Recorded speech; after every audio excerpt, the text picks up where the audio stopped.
আসসালামু আলাইকুম। আজ তৈরি করে দেখাবো জামের জুস বা শরবত। জামের জুস আমাদের শরীরের জন্য খুবই উপকারী একটি ড্রিঙ্কস। আর এখন জামের সিজন চলছে, আর বাজারে এখন এই পাকা জামটা খুব সহজেই পাওয়া যায়।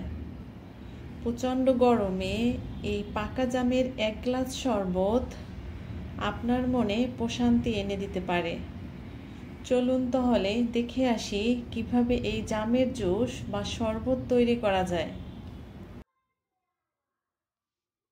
আমি এখানে পাকা জাম নিয়েছি 2 কাপ।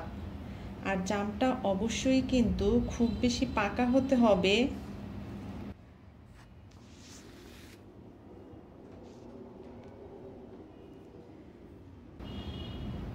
হাত দিয়ে চেপে জাম থেকে এর বিচিটা আলাদা করে নিব।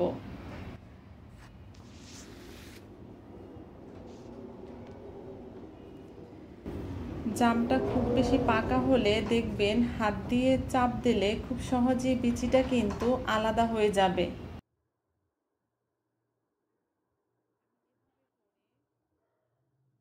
আমি এখানে একটি ব্লেন্ডারের জার নিয়েছি, এর মধ্যে জামটা দিয়ে দিব। এবার দিয়ে দিচ্ছি 1/4 কাপ চিনি। চিনিটা আপনারা আপনাদের স্বাদ অনুযায়ী বাড়িয়ে অথবা কমিয়ে নেবেন। দিয়ে দিচ্ছি বিট লবণ 1/2 চা চামচ আর একটি কাঁচামরিচ। এবার দিচ্ছি 4-5টার মতো পুদিনা পাতা।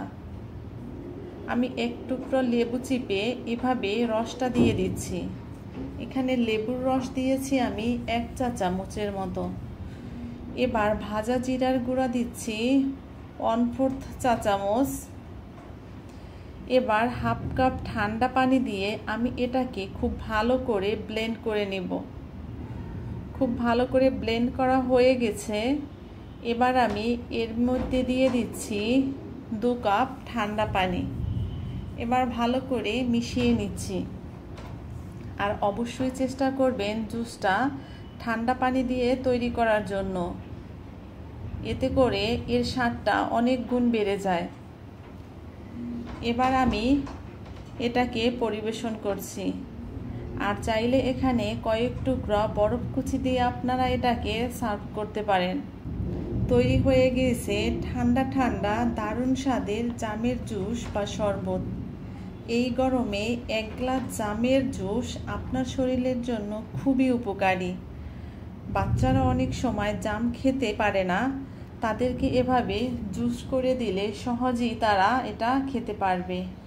আশা করি আজকের রেসিপিটিও ভালো লেগেছে। আর রেসিপিটি ভালো লাগলে অবশ্যই একটি লাইক দিবেন, শেয়ার করবেন এবং আমার চ্যানেলটি সাবস্ক্রাইব করে দিবেন। দেখা হচ্ছে নতুন কোনো ভিডিওতে। আল্লাহ হাফেজ।